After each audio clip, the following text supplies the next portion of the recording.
দদান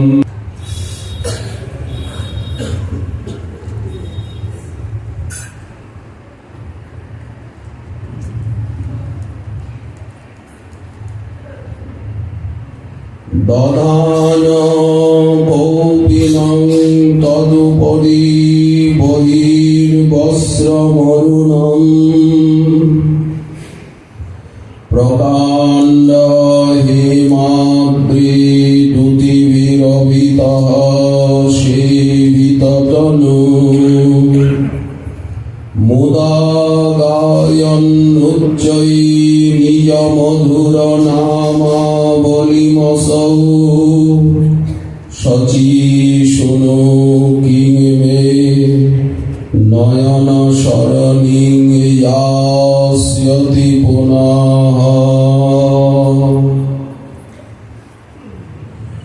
কলিপাবনাবতার শ্রী শ্রী গৌরাঙ্গ মহাপ্রভুর পরম অন্তরঙ্গ প্রিয় পার্ষদ প্রভু শ্রী রাধা কুণ্ড তটাশ্রয়ী পরম পূজ্য পাদ শ্রী রঘুনাথ দাস গোস্বামী চরণ তিনি তার স্তবাবলী গ্রন্থে প্রারম্ভে শচী শুনো অষ্টকী মহাপ্রভুর সন্ন্যাস লীলার মাধুরী সৌন্দর্য তারুণ্য কারুণ্য লাবণ্যের বর্ণনা দিচ্ছে নাম সংকীর্তনে মত্ততা রসোন্মাদনা সংকীর্তন পিতার অপূর্ব সংকীর্তন বিনোদন লীলা শব্দচিত্রে আর অঙ্কিত করে আমাদের সামনে তুলে ধরছেন সেই লীলার চিত্র। এমনই বর্ণনা যে মনে হয় শ্রবণ করছি না, সাক্ষাৎ দর্শন করছেন সাধক সেই লীলা। ওই যে জনসমুদ্র, কাটোয়া নগরী, সেইখানে দেখতে দেখতে তার মাঝেই প্রভু রাত্রি যাপন করলেন। সংকীর্তন রঙ্গে ওইখানেই রাত্রিবাস। নিশার অবসান হলো, সংকীর্তনের মাঝেই গাঢ় আলিঙ্গন করে নিজের গুরুদেবকে ভারতী গোসাইকে প্রেম দিলেন।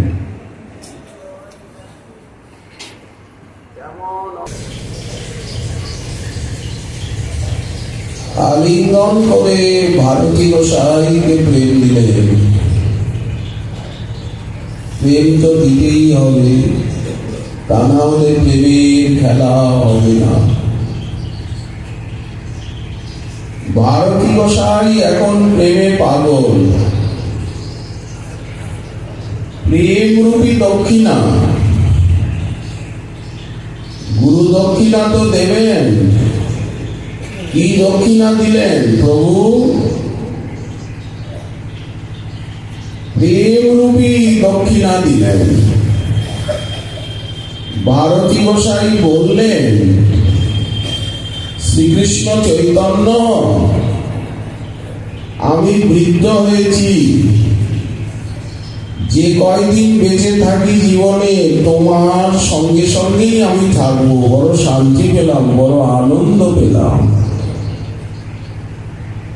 তোমার এই নৃত্য কীর্তন রস আমি আস্বাদন করব, কাছে থাকবো।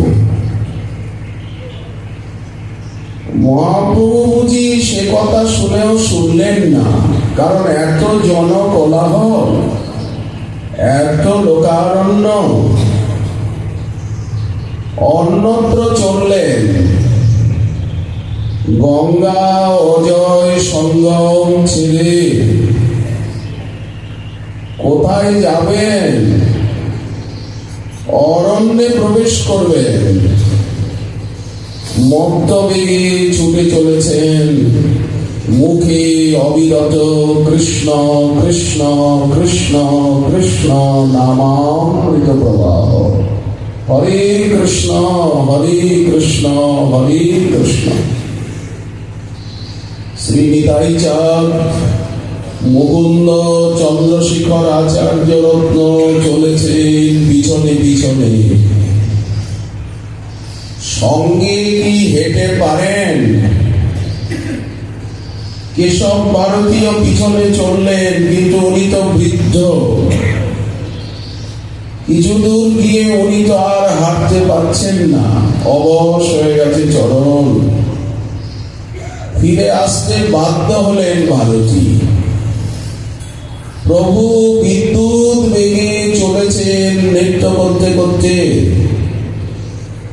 মুখে অবিরাম ওই ভাগবতের শ্লোক, একাদশ স্কন্ধে ভিক্ষু গীতার অবন্তিপুর বাসী বিক্রয়ের বচন।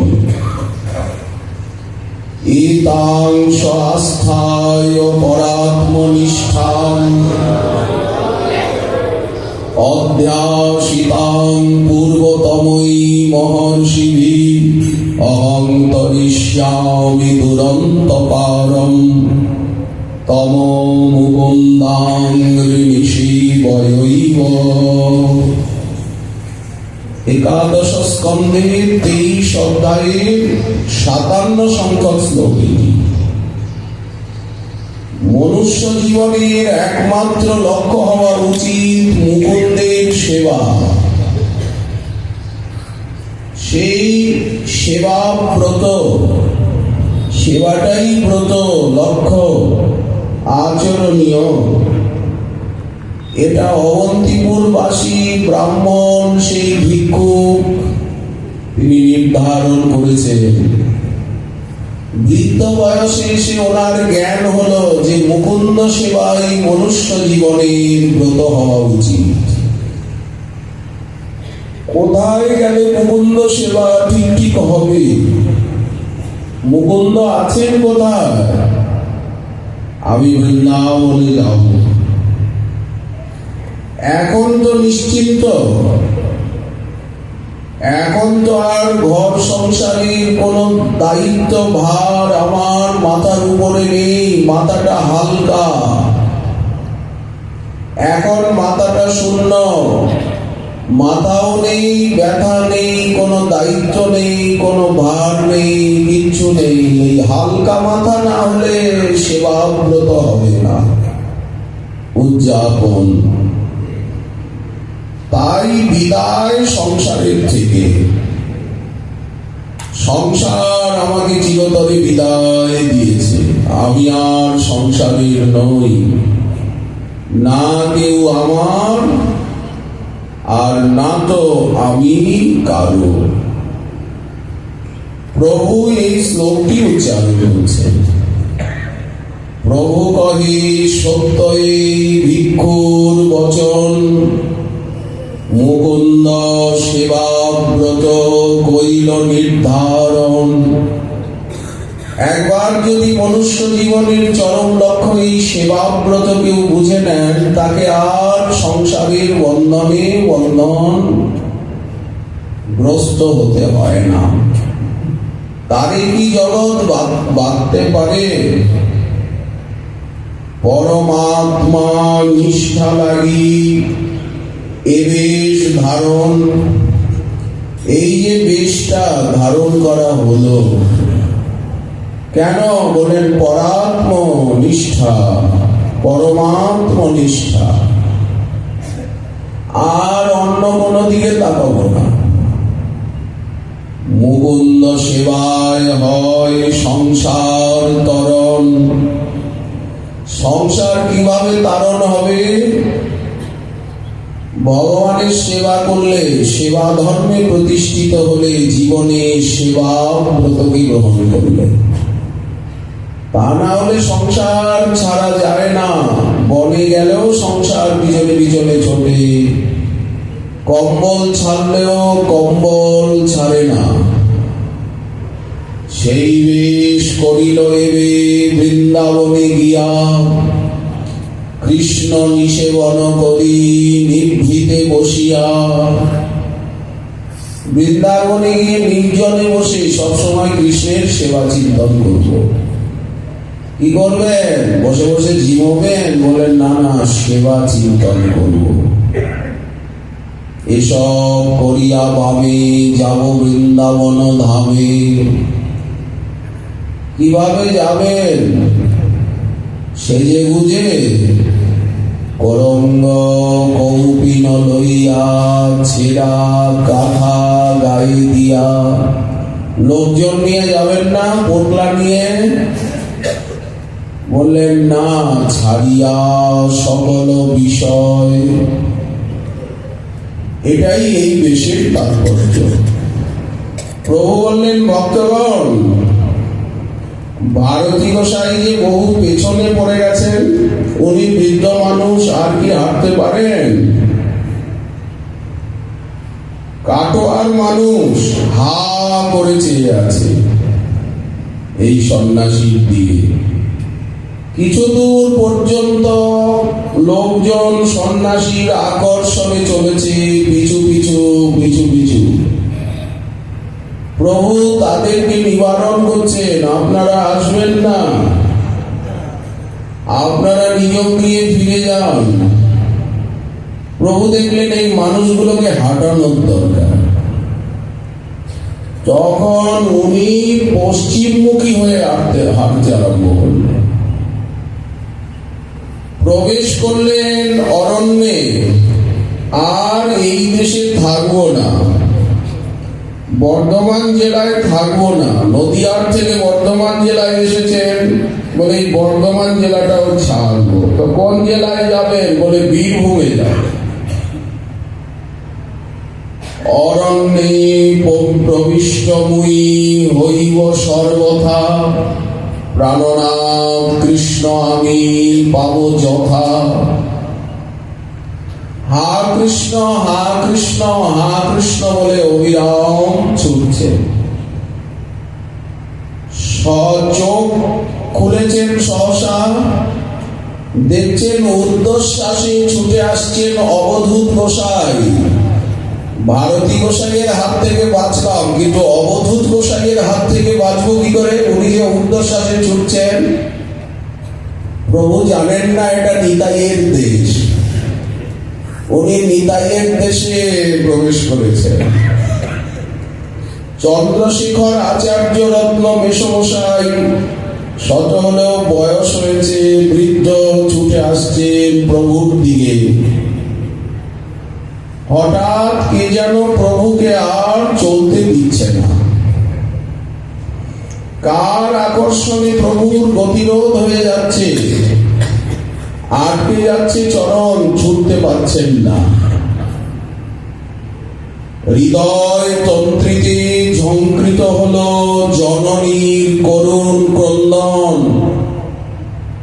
মা কাঁদছেন, শচী ঠাকুরানী কাঁদছেন।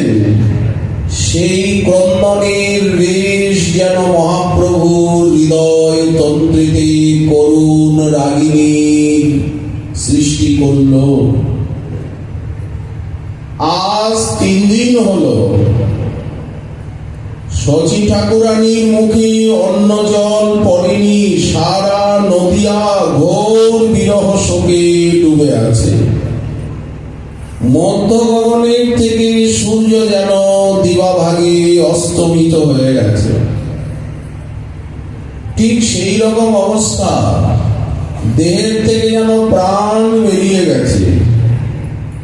ইন্দ্রিয়গুলির যে অবস্থা, হঠাৎ কারো মাথায় যদি পাহাড় ভেঙে পড়ে, তাহলে যে অবস্থা, নদিয়াবাসীর আজ সে অবস্থা। ওই দেখুন বিষ্ণুপ্রিয়া দেবী লুণ্ঠিত হচ্ছেন, কাঁদছেন শচীর অঙ্গনে পড়ে। শচী ঠাকুরানী কাঁদছেন, নিমাই রে, বাপরে আমার, ও নিমাই, নিমাই। নিমাই রে, বাপরে আমার, তোর কি মনে এই ছিল? তুই খুলে বললি না কেন? তাহলে তোকে বিয়ে দিতাম না। তুই এইভাবে আমায় ফাঁকি দিলি। বিষ্ণুপ্রিয়া দেবীকে কোলে নিয়ে কাঁদছেন সতী মাতা। তুই বিয়ে করতে গেলি কেন রে বাপ? তখন তুই না করলি না কেন? তোর মনে যদি এই দুরাভিসন্ধি ছিল, কে তাকে সান্ত্বনা দেবে? ধীরে ধীরে সোনার নবদ্বীপের কয়েকটা গণ্ডক, নবদ্বীপটা ধীরে ধীরে কি হয়ে গেল? কয়েকটা গণ্ডক গ্রামে পরিণত হয়ে গেল। প্রভুর সন্ন্যাসীর পরের থেকে নবদ্বীপ শহর যেন উজাড় হতে লাগল। শেষকালে গঙ্গার ভাঙনে অনেক ব্যক্তি অন্যত্র উঠে গেলেন। সমৃদ্ধিশালী নবদ্বীপ নদিয়া নগরী এক কয়েকটা গণ্ড গ্রাম হয়ে গেল।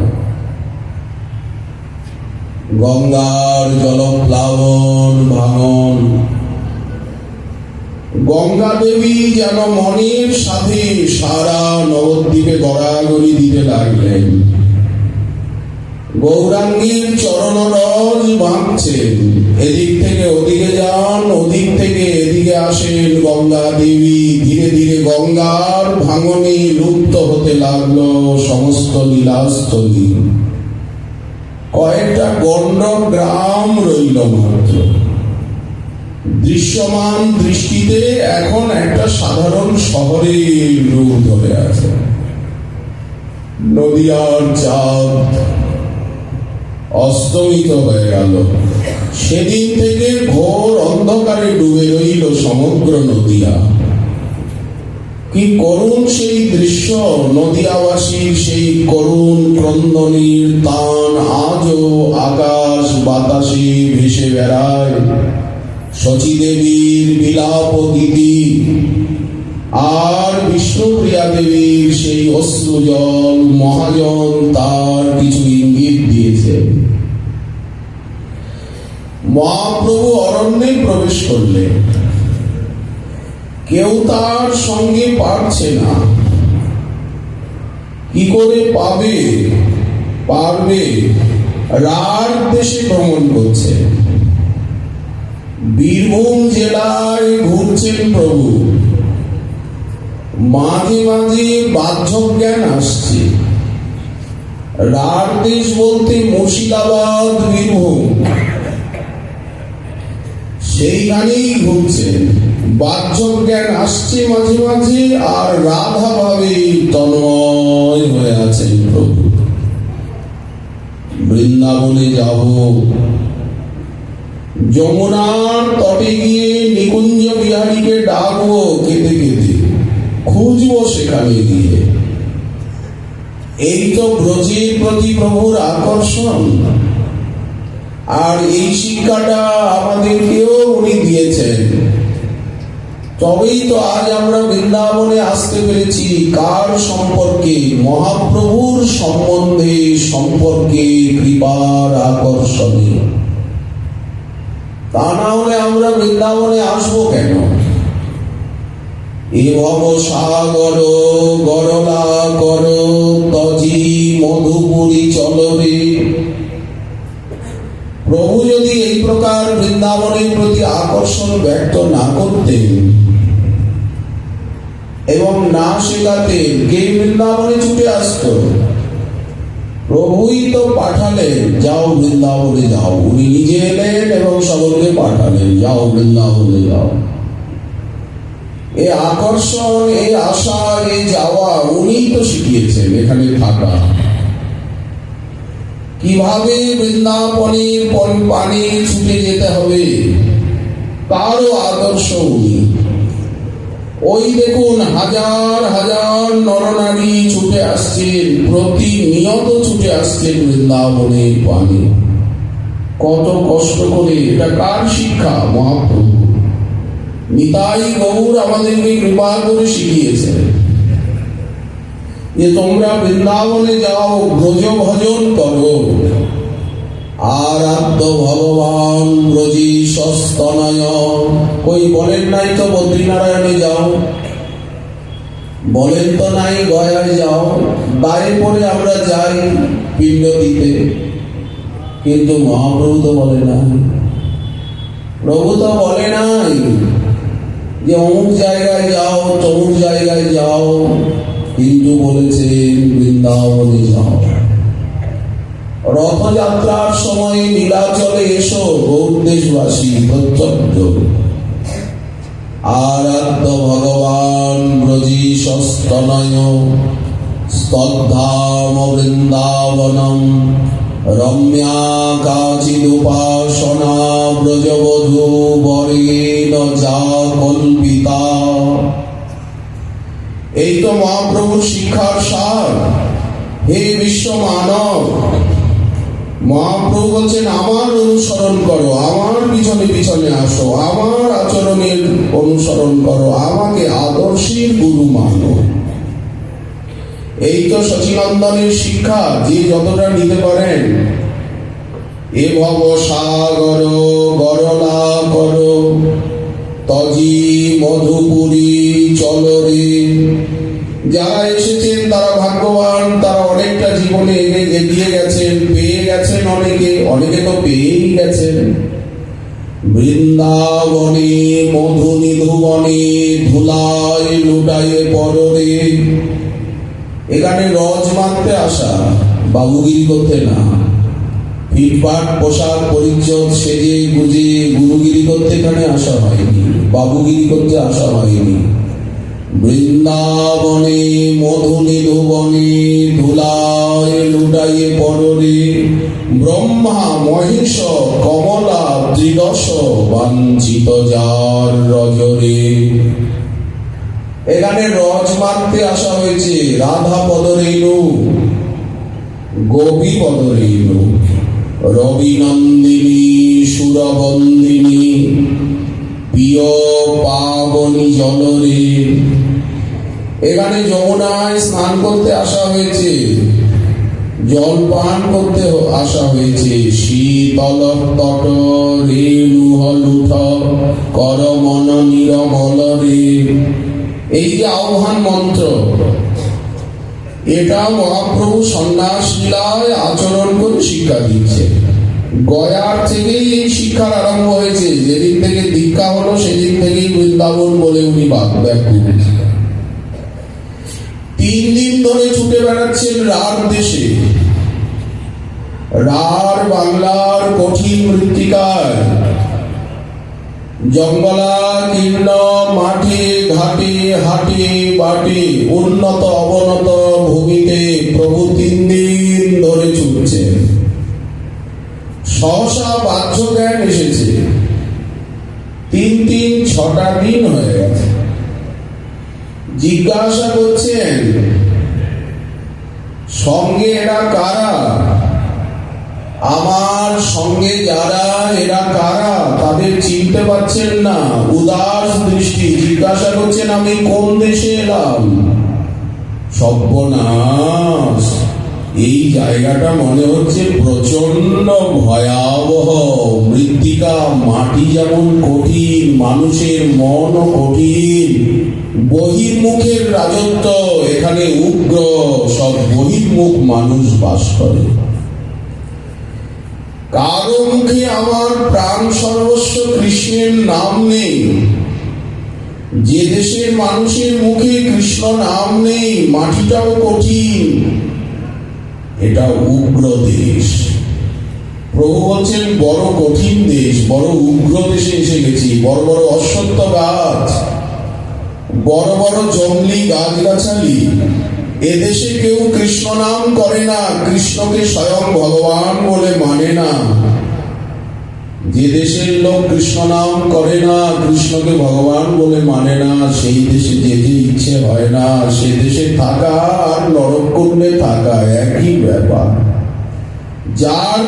যার মুখ চেয়ে ভুলে যাবে হরি, যার দিকে চেয়ে ভুলে যাবে হরি, তার মুখ পানে তুমি চেয়ে যেও না।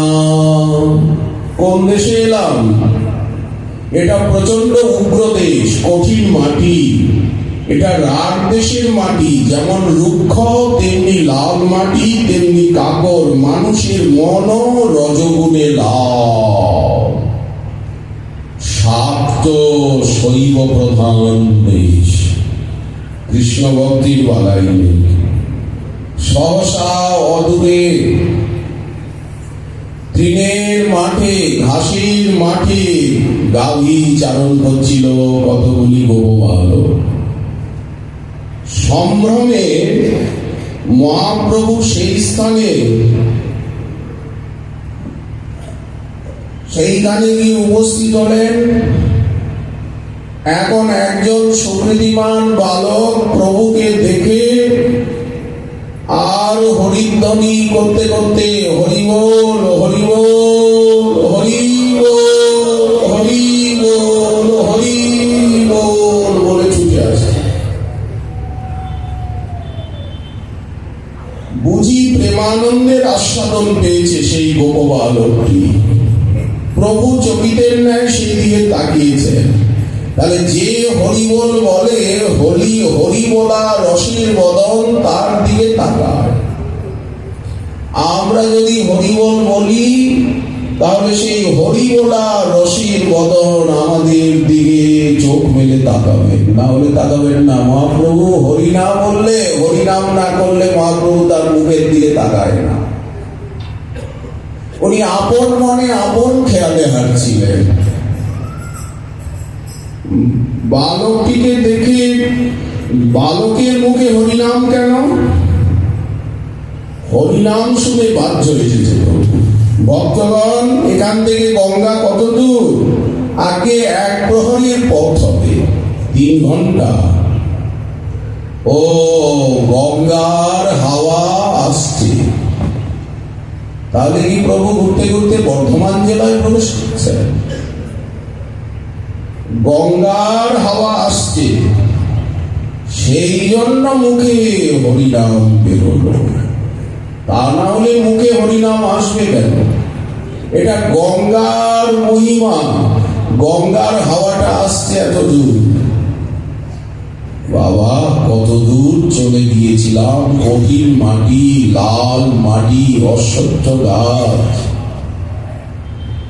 জননী জাহ্নবীর অপার মহিমা বর্ণন করছেন। গঙ্গার হাওয়া যত দূর লাগে তত দূর হরিভক্তিময় হয়ে যায়। গঙ্গার স্তুতি করতে করতে প্রভু সেই দিকে ছুটছেন। আজ আমি গঙ্গা স্নান করবই করব। প্রেম ভক্তিময় বাড়ি তোমার, তোমার মহিমা একমাত্র মহাদেবী অবগত আছেন। কারণ সতত তার জটারণ্যে তোমাকে ধারণ করে রেখেছেন ধৈর্যটি। মস্তকে নিয়ে ঘুরছেন বিষ্ণু পাদদক, বিষ্ণু ভক্তি প্রদায়িনী প্রেম রূপিণী গঙ্গাকে। কে? মহাদেব। ঊর্ধ্বশ্বাসে ছুটে চলেছেন প্রভু পূর্ব দিকে। গঙ্গা তো পূর্ব দিকে, যাচ্ছিলেন পশ্চিম দিকে। এলেন গঙ্গা তটে। এর মধ্যেই প্রভুর বাহ্য জ্ঞান লোপ পেয়েছে। দেখুন কি চমৎকার লীলা, আলোক ছায়াময়। ভুলে গেছেন, ভাবছেন আমি বৃন্দাবনে যাচ্ছি, কারণ বৃন্দাবনের আবেশটাই তো বেশি। বাকি আবেশটা সঞ্চারী, বৃন্দাবনের আবেশ স্থায়ী। চারিদিকে অরণ্য, নিঝুম, কলকণ্ঠ বিহঙ্গম কুলের কাকলি, প্রশস্ত ঘাসের মাঠ, ধানের ক্ষেত, বৃক্ষলতা। বৃন্দাবনে যাচ্ছি আমি। নিকুঞ্জ লীলার স্মৃতিতে প্রভুর মন আত্মহারা হয়ে গিয়েছে। এইভাবে নিজে আচরণ করে আর রাধা চরণে যে ভক্তি, তার আচার করে প্রচার করছে না স্বয়ং শ্রীহরি। আমাদেরকে কারো দিকে তাকাতে হবে না, তাকালেই আমাদের চক্ষু অন্ধ হবে, চোখে ধরে ধুলাবালি ঢুকবে। আমরা যদি মহাপ্রভুর দিকে তাকাই, জগৎ গুরুকে, পরম গুরুকে যদি জীবনের আদর্শ গুরু রূপে মেনে নিই, তাহলে আমরা অলি গলিতে দৌড়ে সময় নষ্ট করব না। গঙ্গার তীরে এসে প্রভু মনে করছেন যমুনার তীরে এসেছি। কোথায় এখানে যমুনা? আপন মনে বলে চলেছেন, এই তো যমুনার তীরে এসে গেছি। বৃন্দাবন আর কত দূর? আমি তো বৃন্দাবনে এসে গেলাম। পিছনে পিছনে ছুটতে ছুটতে অবধূত গোসাই নিতাই চাঁদ এসেছে। যখন প্রভু বৃন্দাবন বৃন্দাবন বলছেন, যমুনা যমুনা বলছেন, অবধূত নিত্যানন্দ ভাব বুঝে প্রভুর সামনে এসে উপস্থিত হলেন। কে আপনি? আপনি বৃন্দাবনে যাবেন। অবগত হয়ে আমিও বৃন্দাবনে যাওয়ার জন্য আপনার পিছনে পিছনে দৌড়াতে দৌড়াতে নিকটে এসেছি। আমাকে সঙ্গে নেবেন? প্রভুর সজল নয়ন, মনে হচ্ছে চিরপরিচিত কণ্ঠস্বর। কে আপনি? সজল নয়ন উন্মিলন করলেন। আপনাকে চেনা চেনা লাগছে, দেখেছি দেখেছি মনে হচ্ছে কোথায়। আপনি কি শ্রীপাদ নিত্যানন্দ? আপনি আমার সঙ্গে বৃন্দাবনে যাবেন? নিতাই চাঁদ ভাবছেন, আবিষ্টা যদি এখানেই কেটে যায় তাহলে উনি জানতে পারবেন গঙ্গা তীরে আছি, আর ওপারেই শান্তিপুর অর্থাৎ কালনায় এসে গেছি। এটা অম্বিকা কালনা না গুপ্তিপাড়া? এটা কি? আবেশটা ভাঙানো উচিত নয়। ওপারে গিয়ে আবেশ ভাঙলে ভালো। ওপারেই তো শান্তিপুর। তাহলে আমাদের উদ্দেশ্যটা সফল হবে। এখন আমাদের মুখ্য কর্তব্য হচ্ছে সচিমায়ের প্রাণ বাঁচানো। সকলে চিন্তায় ব্যাকুল। মা আহার করছেন না, এই বৃদ্ধ অবস্থা, উনি প্রাণে বাঁচবেন না। নিতাই চাঁদ ভাবছেন, আমি যদি বলি ওপারেই শান্তিপুর, তাহলে উনি দৌড়ে কোথায় হয়তো পালাবেন, ওনাকে ধরতে পারবো না, আর ওনার পেছনে দৌড়াতেও পারবো না। তার থেকে আচ্ছা, যদি অদ্বৈত আচার্যকে খবর দেওয়া যায় আর উনি যদি এপারে এসে পড়েন, তাহলে আমি আর উনি দুইজনে আকুতি মিনতি করে নিয়ে যেতে পারবো শান্তিপুরে, প্রাণ রক্ষা হবে মায়ের। কিন্তু আমি একা তো পারবো না। উনি কোথায় দৌড় দেবেন? প্রভু সেই গঙ্গার তীরের বৃক্ষমূলে বসে ভাবছেন যে এসে গেছি বৃন্দাবনে, এই তো সামনে যমুনা। চিরপরিচিত গঙ্গাকে মনে করছেন যমুনা। গঙ্গা তো তার চিরপরিচিতা। তাহলে এরকম ভ্রম হচ্ছে কেন? শ্রীপাদ, আপনি না নিত্যানন্দ? আপনিও কি বৃন্দাবনে যাচ্ছেন? আগে প্রভু, আপনি যাচ্ছেন আপনার পিছনে পিছনে, আমিও দৌড়ে দৌড়ে আসছিলাম। বেশ বেশ, কত দূর বৃন্দাবন? নিতাই চাঁদ বলছেন, প্রভু ওই দেখুন, এই তো যমুনা, ওপারেই বৃন্দাবন দেখা যাচ্ছে। ওপার শান্তিপুরটাকে দেখিয়ে বলছেন, ওই তো বৃন্দাবন। আসলে যেখানে মদন গোপাল, যেখানে রাধা রমন, সেখানে তো বৃন্দাবন হবে, শান্তিপুর তো বৃন্দাবনই। শ্রীপাদের কথাটা কি ভুল? নিমিলিত ধ্যান লোচনে প্রভু অবস্থান করছেন। তাকান না, অর্ধ উন্মিলিত নেত্রে তাকান, তাও সজল লালিম। যমুনার তীরে গিয়ে প্রাণনাথের চিন্তনে বিভোর হয়েছেন। দেখুন বৃন্দাবনের প্রতি, যমুনার প্রতি কি আকর্ষণ ব্যক্ত করছেন প্রভু। এদিকে নিতাই চাঁদ পাঠিয়ে দিয়েছেন সমাচার, অদ্বৈত আচার্য প্রভু নৌকা নিয়ে এপারে আসছেন, আবেদন জানিয়েছেন। কিন্তু কি জানি কোন আকর্ষণে, কোন লীলাশক্তির প্রেরণায় আজ নিতাই চাঁদ ভুলিয়ে নিয়ে এসেছেন এখানে। সহসা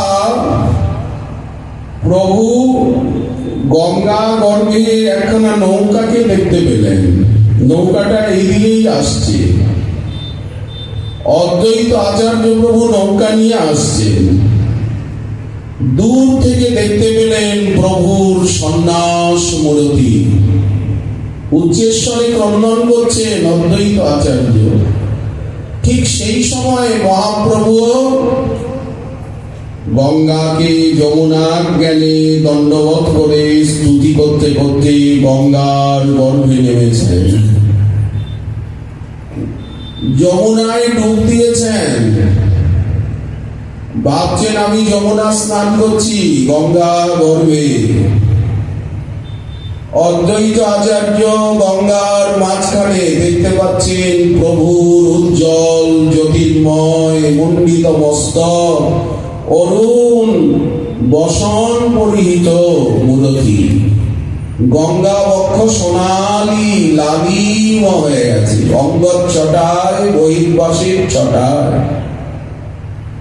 সিদ্ধ বসন শিশির ধৌত প্রভাতের স্বর্ণ কমলের মতো অরুণাম্বর ধারণ করে অঙ্গের ছটা যেন আরো বেড়ে গেছে। কোটি সূর্য সমকান্তি অরুণ বসন আর নগ্রবোধ পরিমণ্ডল দেহ মণ্ডিত মস্তক, কি অপূর্ব শোভা, আকর্ষণী শক্তি যেন আরো বেড়ে গেছে। যে গৌরাঙ্গের নাটুয়া স্বরূপের এত আকর্ষণ, তার সন্ন্যাস স্বরূপের ভিতরে তদপেক্ষা বেশি কমনীয়তা এবং আকর্ষণী শক্তি। অদ্বৈত আচার্য প্রভু মনে মনে ভাবছেন তার নাটুয়া মূরতি চিরকাল দেখেছি, কিন্তু এই সন্ন্যাস মূরতি তো দেখি নাই। এতে যেন কমনীয়তা, মাধুর্য, আকর্ষণ আরো বেড়ে গেছে। নৌকা পাড়ে এসে লাগলো, ঝাঁপ দিলেন। অদ্বৈত আচার্য প্রভুর চরণ তলে পড়ে গেলেন, কাঁদছেন। প্রভু উঠিয়ে তাকে বুকে ধরলেন। প্রভু দীনবন্ধু, দীননাথ, দয়াময়, পতিত পাবন। প্রভু যেন কিরকম একটা জ্বর বিভোর হয়ে আছে। কথাগুলো কানে যাচ্ছে কি? ভালো করে যে উনি তাকানো না, অর্ধেক অর্ধেক তাকান। বলি দীনবন্ধু, দীননাথ, দয়াময়, পতিত পাবন। এই জগতে উনি নাই মনে হচ্ছে, কোন একটা অন্য জগতে চলে গেছেন। ওই যে বৃন্দাবন বৃন্দাবন বলছেন, বৃন্দাবনেই সত্যি উনি চলে গেছে। আর বলছেন যমুনায় স্নান করলাম, যমুনার স্তুতি করছেন, উনি যমুনাতেই আছেন। তাই তো আমার কথাগুলো কানে যাচ্ছে না, চিনতে পারছেন না আমাকে। হঠাৎ প্রভু অর্ধ নিমিলিত সজল নেত্রে তাকিয়ে বললেন, আপনি কে? প্রভু দীনবন্ধু, দীননাথ, দয়াময়, পতিত পাবন। বলি আপনি কে? প্রভু আমি আপনার অধম দাস অদ্বৈত। তুমি আমাকে চিনতে পারছো না? যাকে আদর করে তুমি সর্বদা নারা নারা নারা বলে ডাকো। প্রভু বালকের মতো তাকিয়ে আছেন, নয়নে দর দর বাড়ি ধারা। আপনি অদ্বৈত আচার্য? হ্যাঁ প্রভু, আমি আপনার দাস নারা। তো আপনি বৃন্দাবনে কবে এলেন? আমি যে বৃন্দাবনে আছি আপনি জানলেন কিভাবে? নিত্যানন্দ প্রভু নয়ন ঠেলে বলছেন, কিছু বলবেন না, আগে কথা ভাঙবেন না, আগে নৌকাটা নিয়ে ওপারে যাই প্রভুকে বসিয়ে, তারপর। তা নাহলে যদি কোথায় দৌড় দিয়ে পালান। আপনিও বৃদ্ধ হয়েছেন আর আমিও পারছি না, আর পারবই বা কি? আজ কদিন হলো পেটে অন্ন জল পড়ে না। অপরাধীর মতো ভয়ে পেছনে গিয়ে দাঁড়িয়ে আছেন নিতাই চাঁদ। মিথ্যা কথা বলেছি প্রভুকে, উনি যদি দুঃখ পান। সহসা প্রভুর ঘোরটা কাটলো, বাহ্যজ্ঞান এলো, বলছেন এই তো এখনই আমি যমুনায় স্নান করলাম। অদ্বৈত প্রভু নিতাই চাঁদের চোখের দিকে তাকালেন না, কারণ অবধূত চোখ ছেড়ে নিষেধ করছে, আসল কথা কিছু বলবেন না, আগে নৌকায় করে বলুন না যে ওপারে বেলবন দর্শনে নিয়ে যাব আপনাকে। একটা কথা কিছু বলে দিন, বলুন যে কালীদহে নিয়ে যাব আপনাকে, মহারাষ্ট্রস্থলী দেখাবো, যমুনায় নৌকা করে ঘোরাবো, একটা কথা বলে দিন, না আমাকে উনি। কিন্তু অদ্বৈত প্রভু কিছু শুনলেন না, বললেন মোর ভাগ্যে গঙ্গা তীরে তব আগমন। গঙ্গার তীরে? আমি গঙ্গার তীরে দাঁড়িয়ে আছি, তাই তো গঙ্গার সাদা জল, ধবনিমাপূর্ণ জল, আর যমুনার জল তো নীলাভ শ্রীপাদ। তাহলে আমাকে মিথ্যে কথা বললেন আপনি? নিতাই চাঁদ মিথ্যে কথা বলে? অদ্বৈত আচার্য চরণ ধরে। এদিকে নিতাই চাঁদ তো ভয় পেয়ে গেছেন, কারণ এই সংখ্যাটাই উনি করছিলেন, অদ্বৈত প্রভুকে চোখ ঠাকছিলেন। আগে ওপারে নিয়ে চলেন না, আগে কেন কথাটা খুললেন? অদ্বৈত আচার্য প্রভু চরণ ধরে কাঁদছেন, ক্ষমা করো আমায়, তুমি যেখানে সেইখানেই তো বৃন্দাবন, তোমার সঙ্গে সঙ্গে তো বৃন্দাবনও চলে, তুমি যেখানে যাও সেটাই তো বৃন্দাবন। আজ কয়েকদিন হলো অনিদ্রা অনাহার তুমি ভ্রমণ করছো, যখন এসেই গেছো শান্তিপুরের কাছে, তখন এই অনাথ তার গৃহকে চরণধূলি দিয়ে সনাত করো, প্রভু ওপারেই শান্তিপুর। প্রভুকে আকর্ষণ করছে জননীর ক্রন্দন, নদিয়াবাসীর বিরহ হাহাকার, সারা নবদ্বীপ জুড়ে কেবল হা বিশ্বম্ভর, হা বিশ্বম্ভর, হা নিমাই, হা শচীনন্দন। ওই যে প্রভুর কর্ণে ক্ষীণ আওয়াজ আসছে, বিরহ বিষাদ ধ্বনি। এদিকে অদ্বৈত আচার্যের কাতর প্রার্থনা। যারা এতদিন প্রভুর নিন্দা করতেন, যে পড়ুয়ারা প্রভুকে বলেছিল যে আমরাও দেখে নেব, নিমাই আমাদেরকে মারতে আসে, আমাদের সতীর্থ একসঙ্গে পড়াশোনা করেছি, তারাও আজ নিমাইয়ের সন্ন্যাস শুনে হাহাকার করছে, চোখের জল ফেলছে।